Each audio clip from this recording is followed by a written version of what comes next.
Quero falar com vocês hoje sobre um assunto muito importante que chama-se feridas emocionais. É um assunto em que muitas pessoas almejam entender, saber mais sobre o assunto. Então, o nosso objetivo com essa live é te levar a ter uma introdução competente e completa para com assuntos que a Bíblia trata com tanta veemência, com tanta direção e que dá subsídio para a nossa existência. Vamos dar início falando de um assunto que é tão procurado por mulheres e por todas as pessoas, que é feridas emocionais. Eu vou começar te contando a história de um pai. Certa vez um pai saiu com seu filho, uma criança de 8 a 9 anos, para passear em um parque. E o parque era muito arborizado.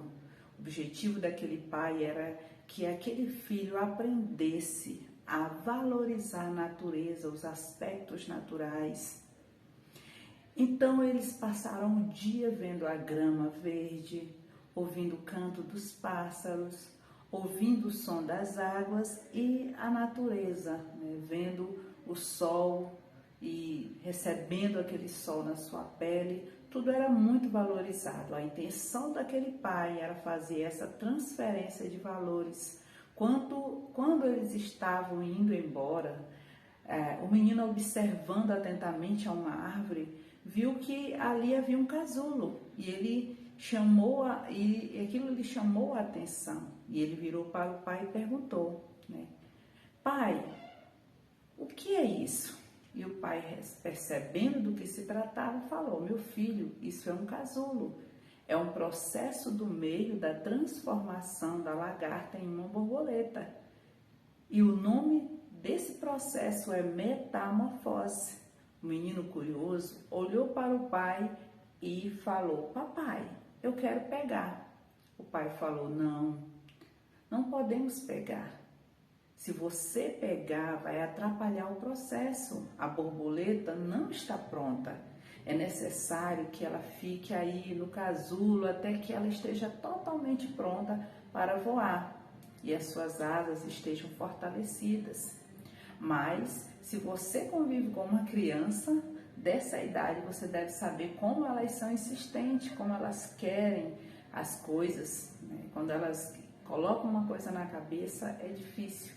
Então o pai acabou por ceder à pressão, acabou pegando o casulo, abriu para o seu filho e como já era de se esperar, a borboletinha, que ainda não estava totalmente pronto, deu algumas batidinhas nas asas, mas acabou morrendo. E o menino ficou muito triste. A criança ficou desapontada e começou a chorar e falou, mas papai, eu não queria que a borboleta morresse. Não, eu só queria ver como que era. O pai então aproveitou aquele momento para ensinar algo muito importante a seu filho. E ele disse a ele, olha meu filho, a vida é feita de processos. Quando esses são antecipados, nós temos uma probabilidade enorme de dar errado. Eu comecei nessa live te contando a história, essa história, porque o meu objetivo é trazer para vocês, o versículo da palavra de Deus, que é o versículo base para a minha vida, para o meu ministério, para o meu trabalho, que é Romanos 12:2. A carta do apóstolo Paulo, que estava ali em Romanos, da cidade de Roma, é uma carta específica. Os teólogos a chamam de pico do Himalaia, da teologia paulina. Tamanha a identidade teológica dentro dessa carta. Paulo escreve para um povo que estava aprendendo a ser crente. Os romanos eram novos convertidos. A maioria deles tinham se convertido por ocasião do Pentecoste. Então, voltaram para Roma e ali implantaram a primeira igreja cristã de Roma, que recebeu essa carta do apóstolo Paulo.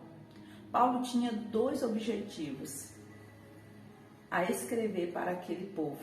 O primeiro deles era apresentar o Cristo a qual ele servia. O segundo, Paulo tinha o desejo, de que aquela igreja romana fosse sua mantenedora, tanto espiritual quanto financeira, inclusive da viagem missionária que ele queria fazer à Espanha.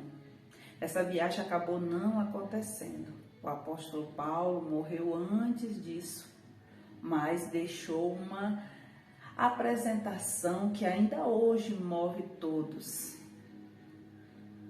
ali os corações. Tamanha as verdades bíblicas que Paulo transfere na carta aos Romanos.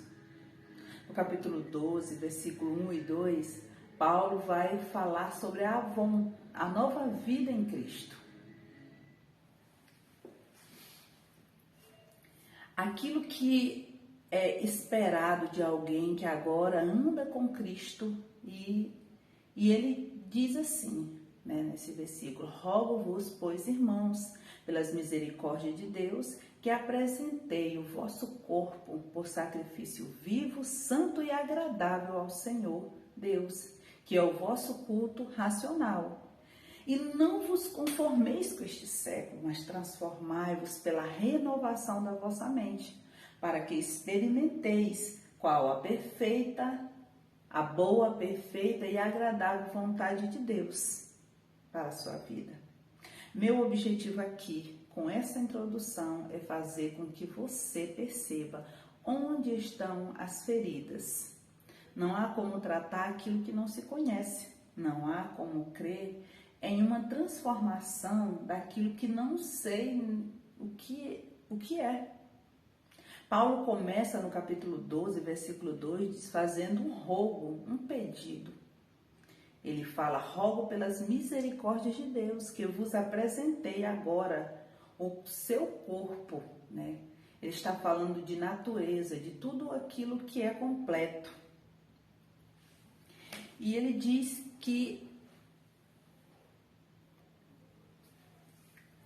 que apresentei o vosso corpo como sacrifício santo e agradável a Deus, que é o culto racional. Naquele tempo, era comum nos cultos aos deuses pagãos, todos os tipos de orgia sexual. E Paulo diz para a igreja: agora que vocês pertencem a Deus, que vocês têm uma nova natureza, o corpo de vocês deve ser apresentado como sacrifício vivo, santo e agradável a Deus. Ele continua então dizendo: e não vos conformeis com este século. A palavra conformar, que tem a sua tradução perfeita para o português, a ideia de entrar na forma. Exemplo: quando você vai fazer um bolo na sua casa, se a forma estiver torta, o bolo vai ficar torto. Se tiver um furo no meio, o bolo vai sair furado. Então Paulo diz: agora, na nova vida, não se conformar, não ficar mais parecido, não entrar na forma, mas ao contrário disso, transformai-vos. E o verbo transformar aqui, na língua portuguesa, tem duas características importantes que devem ser consideradas para o pleno entendimento, deste versículo. O primeiro, ele está no imperativo. Há uma implicância direta, de ordem, ou seja, transformar a mente não é uma opção. Não é para quem não tem mais o que fazer, não é para quem acabou de se converter. Transformar a mente é uma ordem imperativa para todos. A segunda característica que é importante você conhecer e perceber está no presente contínuo. Presente contínuo traz a ideia de processo. O que eu quero que você entenda, minha irmã, é que transformar a mente foi necessário para ontem, é necessário para hoje, continua sendo necessário para amanhã, até Jesus voltar. experimentei, né? Para que, a palavra de Deus, então ele termina dizendo, para que experimentei qual seja a boa, a perfeita, agradável vontade de Deus. Você compreendeu que a boa, a perfeita e agradável vontade de Deus para a sua vida está sujeita a essas duas atitudes que devem ser sua? A primeira, de não se conformar, de não conformação. A ideia de constante de transformação. A palavra usada aqui, transformai-vos, assim como a palavra metamorfose, que eu utilizei para contar a história do menino que viu o casulo, é uma palavra grega que significa mudança completa de forma, tanto metamorfose ou metanoia. Uma diferença brutal entre as duas. Enquanto essa metamorfose fala de uma mudança externa, você concorda comigo? Que a lagarta, por mais feia que ela seja, um dia ela vai se transformar em uma linda borboleta. Houve uma transformação externa, mas a borboleta belíssima continua com o DNA da lagarta. Ao contrário, acontece com a metanoia. A metamorfose é uma mudança completa de forma do exterior. Metanoia é uma mudança completa da mente, do coração, da psique, do eu completo. Então, Paulo é tácito em falar sobre isso. Entenda, nós somos seres trinos, corpo, alma e espírito.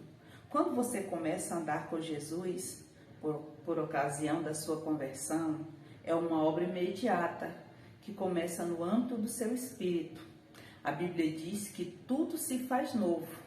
Isso acontece no seu espírito. Ele revela a você, ele te dá dons, ele fala com você, o Espírito Santo. Você pode sentir através da presença do Espírito Santo de Deus.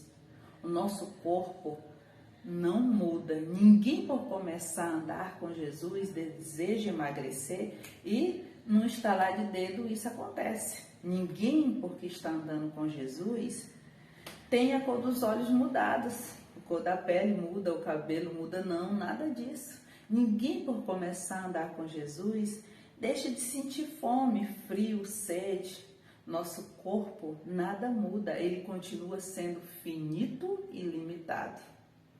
Mas a sua alma, minha irmã, a sua alma é onde estão as emoções, as suas vontades, né? De onde vem a alegria, a raiva, o medo, as angústias, decepção, humilhação, traumas, todas as feridas emocionais da vida, desde a vida intrauterina. Misericórdia, isso é regressão? Não, minha irmã, isso é Bíblia. Salmo 139 diz que Deus te viu, substância ainda informe, uma mulher na gestação, gestando uma criança até as 12 primeiras semanas de gestação. Por isso que nós cristãos somos totalmente contra o aborto, porque nós entendemos que ali há uma alma vivente, ali já há algo que será eterno. Então, desde as primeiras concepções emocionais, que são as percepções que o feto absorve ali ainda na sua mãe, já há um contexto, um conteúdo sendo fixado na alma. Sabe qual o problema?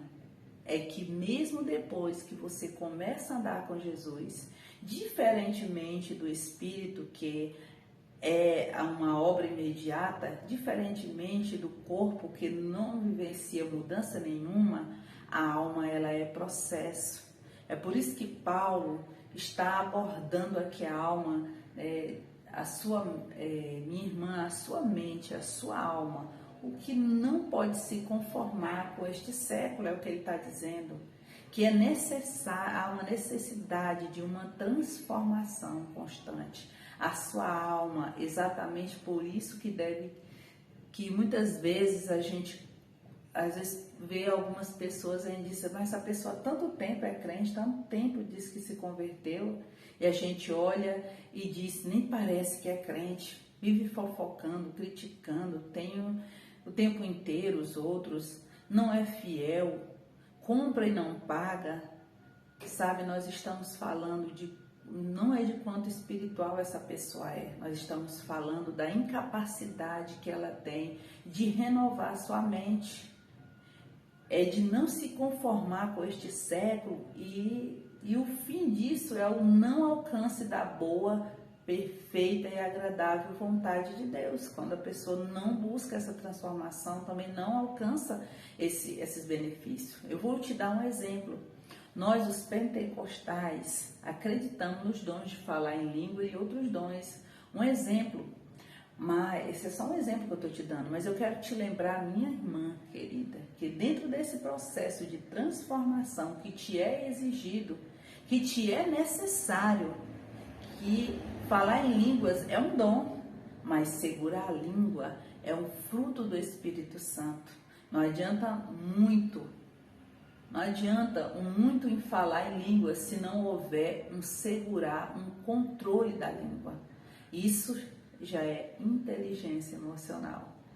Então, eu tenho aprendido e tenho visto a necessidade de nós. A Bíblia, ela é repleta de inteligência emocional.